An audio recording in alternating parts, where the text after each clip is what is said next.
बच्चा है वो। पैदा तो मैंने किया ने।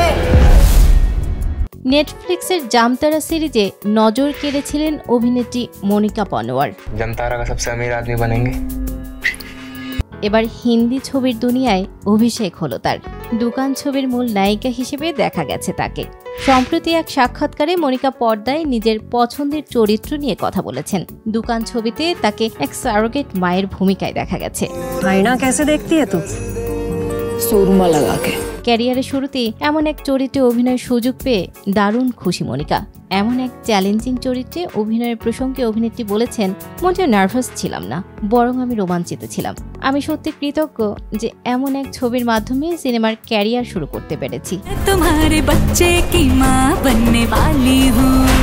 তিনি বলেন, আমি বলিউডকে ভালোবাসি। এমন সব ছবি নির্বাচন করতে চাই না যেসব ছবিতে দর্শক আমাকে 2 ঘন্টা দেখার পরও হল থেকে বের হওয়া মাত্রই ভুলে যাবেন। এমন ছবিতে কাজ করতে চাই যে ছবির বিষয়ে দর্শক কথা বলবেন।